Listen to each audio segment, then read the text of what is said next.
Tem uma mensagem no chat, eu não vi.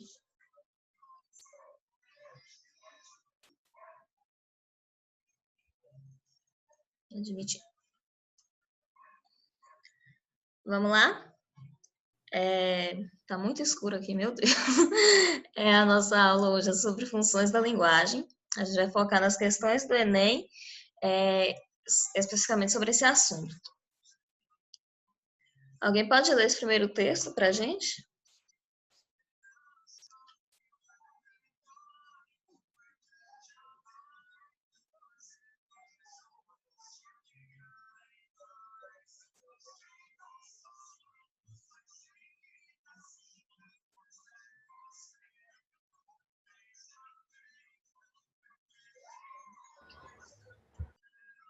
Alguém para ler aí?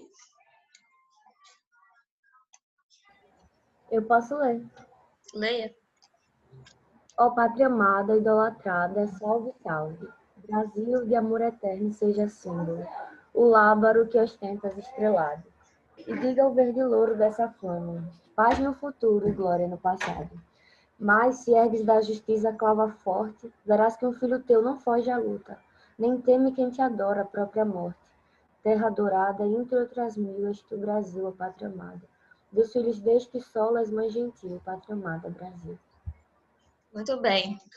É um texto que vocês possivelmente nunca ouviram falar. Estava na questão 6 do Enem 2018. E como a gente já viu, a gente já estudou no início do ano funções da linguagem, a gente sabe que a gente tem linguagem diferencial, que é a coisa da impessoalidade, a linguagem mais formal. A gente sabe que tem a linguagem emotiva, a linguagem poética, e aqui a gente vai analisar a função referencial, não, a gente vai analisar a função da linguagem, como que ela trabalha aqui. Só um minuto, gente, que teve um problema aqui. Peraí.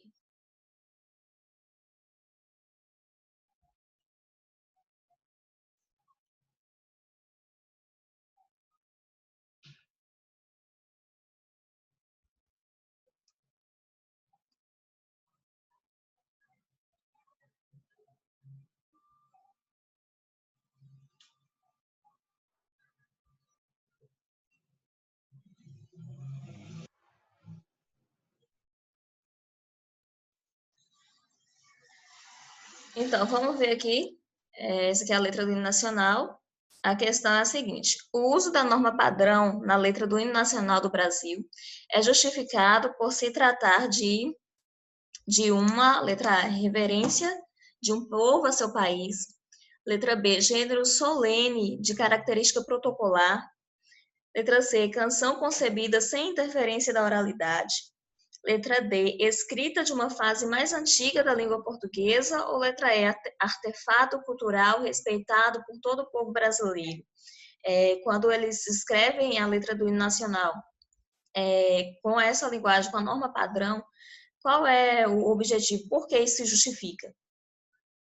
Alguém quer chutar aí uma alternativa?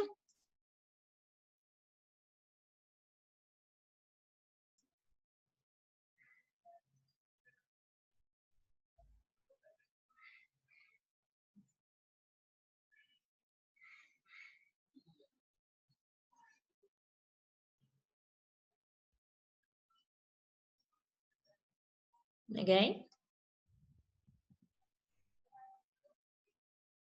Eu acho que as que mais se aproximam é a letra D e a letra B. Letra B? Gênero solene de característica protocolar. Isso se aproxima, sim. Na verdade, é essa a resposta, porque percebam as palavras solene e protocolar traz muito um sentido mais formal. A reverência de um povo a seu país, isso não influencia muito na hora de, falando gramaticalmente, sabe? A ideia, o ideal do hino pode, isso aqui é relevante para a gente quando a gente pensa no ideal, mas gramaticalmente falando não é tão relevante. Gênero solene de característica protocolar é sim, porque essas duas palavras remetem muito à formalidade, a gente sabe que a norma padrão da língua portuguesa tem esse cunho formal, por conta da linguagem referencial. Letra C, canção concebida sem interferência da oralidade. A gente também poderia pensar gramaticalmente aqui, mas não é muito relevante para a gente a questão da oralidade nesse contexto. Letra D, escrita de uma fase mais antiga da língua portuguesa. Nem tanto, porque a gente não percebe tanta essa antiguidade. Dá para a gente compreender bem como a gente compreende a língua atual, dá para compreender bem a letra do hino. Letra E, artefato cultural respeitado por todo o povo brasileiro. Também gramaticalmente não é muito relevante para a gente. Só que aqui na apostila eu marquei a resposta errada. Marquei a letra C. Depois vocês podem consertar. É a letra B, viu? Eu vou mandar o gabarito correto. A questão 9 do Enem 2018. Alguém pode ler, por favor?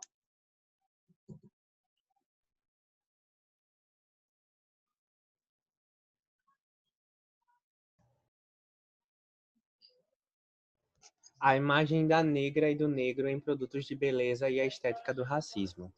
Resumo. Este artigo tem por finalidade discutir a representação da população negra, especialmente da mulher negra, em imagens de produtos de beleza presentes em comércios no Nordeste goiano.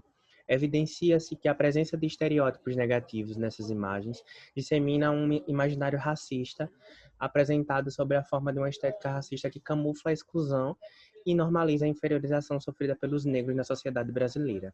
A análise do material imagético aponta a desvalorização da estética do negro, especialmente da mulher negra, e a idealização da beleza e do branqueamento a serem alcançados por meio do uso dos produtos apresentados. O discurso midiático publicitário dos produtos de beleza rememora e legitima a prática de uma ética racista construída e atuante no cotidiano. Frente a essa discussão, sugere-se que o trabalho antirracismo, feito nos diversos espaços sociais, considere o uso de estratégias para uma descolonização estética que empodere os sujeitos negros por meio de uma valorização estética e protagonismo na construção de uma ética da diversidade. Muito bem. Esse aqui é um resumo de um artigo. A gente já tem que ter essa noção do que é um gênero literário e quais as funções de linguagem mais predominantes. Quando a gente pensa em artigo, a gente já pensa em uma linguagem mais formal, a função referencial da linguagem. E aí, a questão é a seguinte: o cumprimento da função referencial da linguagem, aquela função onde predomina a linguagem formal, o uso de dados, a coerência, a coesão, a imparcialidade. O cumprimento da função referencial da linguagem é uma marca característica do gênero resumo acadêmico. Na estrutura desse texto, essa função é estabelecida pela letra A, impessoalidade na organização da objetividade das informações, como este artigo tem por finalidade e evidencia-se. Letra B, seleção lexical no desenvolvimento sequencial do texto, como imaginário racista e estética do negro. Letra C, metaforização relativa à construção dos sentidos figurados, como nas expressões descolonização estética e discurso midiático publicitário. Letra D, nominalização, produzida por meio de processos derivacionais na formação de palavras, como inferiorização e desvalorização. Letra E, adjetivação organizada para criar uma terminologia antirracista, como em ética e diversidade, e descolonização estética. Qual das alternativas?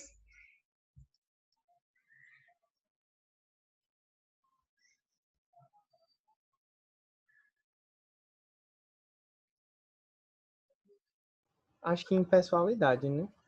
Impessoalidade. Estava bem óbvio, a palavra já estava aí clara. Impessoalidade na organização da objetividade das informações. Como este artigo tem por finalidade, evidencia-se, percebe que ninguém está dizendo, eu estou falando isso, não. É o artigo, a finalidade do artigo, evidencia-se, usou aí o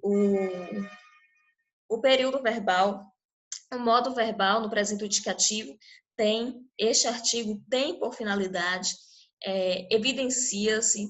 Então, usando a terceira pessoa, usando o modo ideal do verbo para textos formais. Então, é a impessoalidade. Certo? Vocês têm dúvidas até aqui?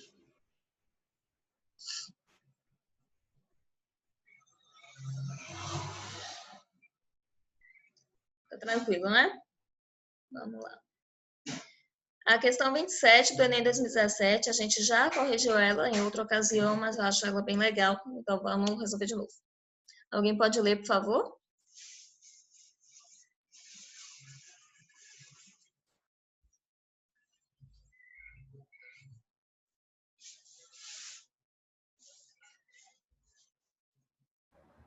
Nuances.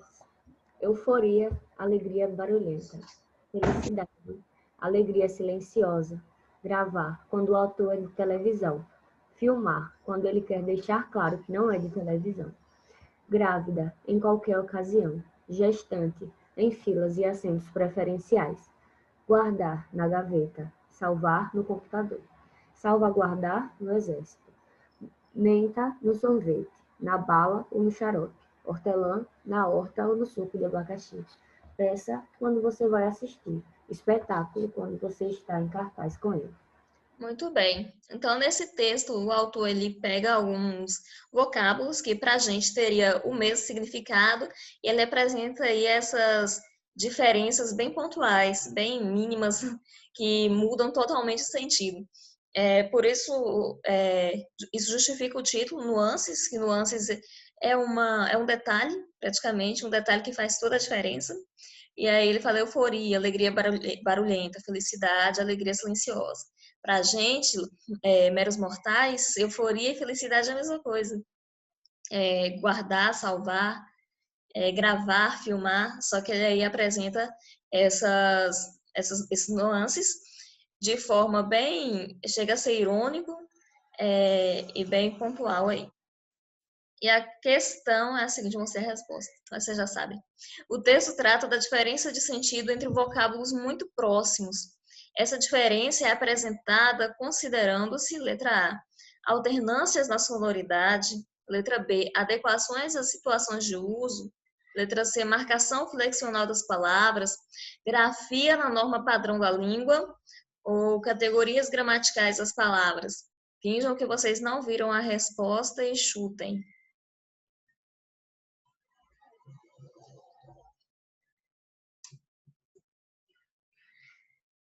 Letra B, né? Letra B, adequação às situações de uso. Muito bem. Alternâncias na sonoridade parece estar muito distante da proposta do texto, porque se a gente for ver a sonoridade, por exemplo, entre a palavra euforia e felicidade, é muito diferente. A marcação flexional das palavras também não há uma diferença quanto à flexão. Isso não é relevante para a gente. Grafia na norma padrão da língua também não é relevante para a gente aqui. Categorias gramaticais das palavras, não é esse o objetivo do texto. Ele não quer substantivar uma palavra, dar o significado. Ele está apenas mostrando essas nuances para demonstrar isso que a gente faz, adequação às situações de uso, certo? Vamos lá. Questão 27 do Enem 2018. Alguém pode ler, por favor?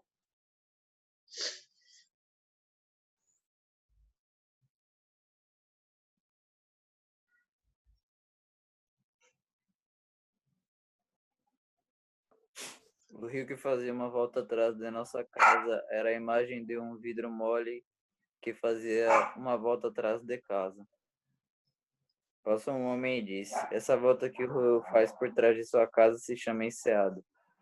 Não era mais a imagem de uma cobra de vidro que fazia uma volta atrás da casa. Era uma enseada. Acho que o nome empobreceu a imagem. Muito bem. O que é que vocês entenderam desse texto aqui? E ele foi usando a imaginação fértil dele para situações físicas da vida, e aí chegou uma pessoa e acabou desmistificando e dizendo que realmente era. O estraga prazeres da língua portuguesa. Essa pessoa chata que corrige as pessoas. Então, a pergunta aqui é a seguinte. O sujeito poético questiona o uso do vocábulo enseada. Por quê? Porque o sujeito poético aqui é o cara que imaginava o lugar lá como uma cobra de vidro. Ele questiona o uso do vocábulo enseada, que a outra pessoa lá utilizou, o estraga prazeres, porque letra A, terminologia mencionada incorreta? Não.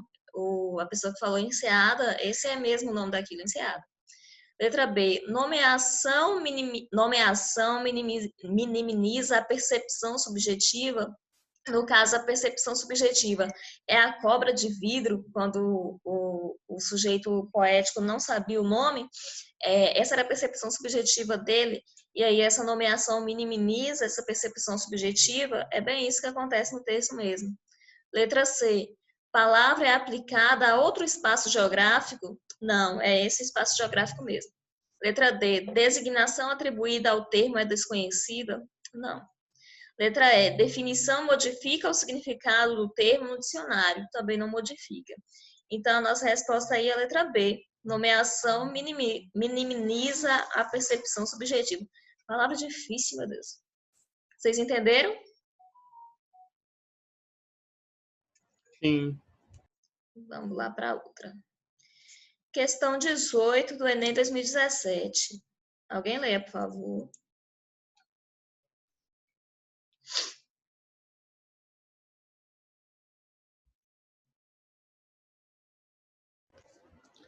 O mundo revivido.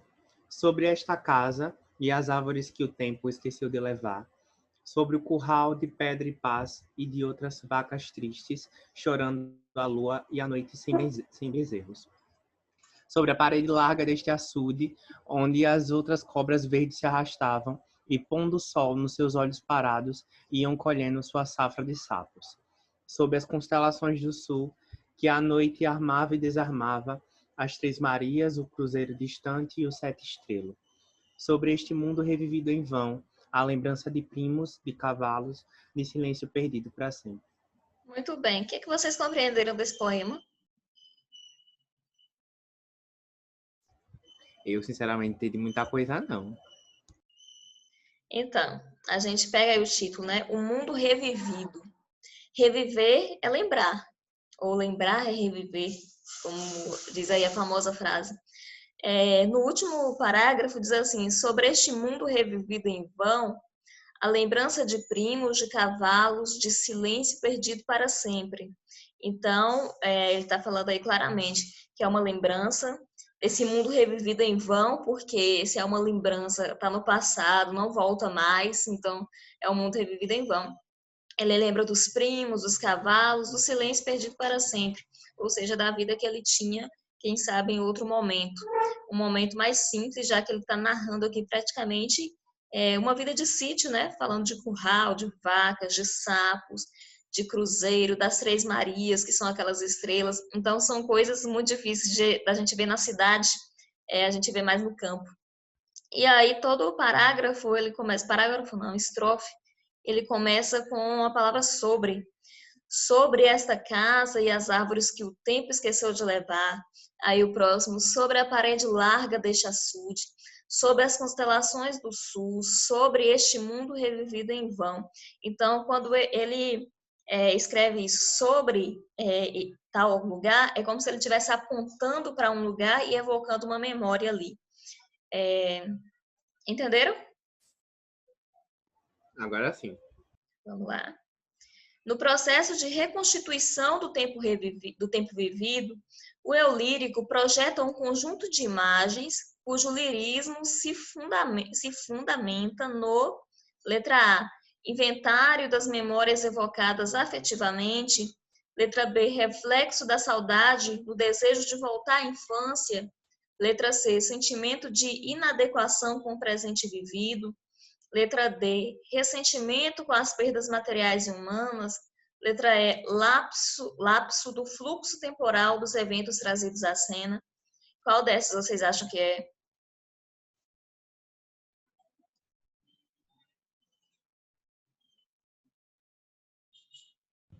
Acho que letra A, né? Letra A, inventário das memórias evocadas afetivamente. Muito bem, é isso mesmo. Porque a gente está falando que aquele conjunto de imagens que ele colocou, o lirismo daquilo, onde está a poesia naquilo? Nas imagens daquele sítio, como a gente interpreta aqui. No inventário das memórias evocadas afetivamente. O lirismo está muito ligado ao afeto, porque ele lembra de uma forma muito meiga, muito doce. Aí, letra B, reflexo da saudade no desejo de voltar à infância. Não é um desejo de voltar à infância, quando a gente analisa a última estrofe, que diz, este mundo revivido em vão. Ele tem consciência de que o tempo não volta mais. Letra C, sentimento de inadequação com o presente vivido. Ele não fala nada sobre o presente, ele só está falando sobre o passado.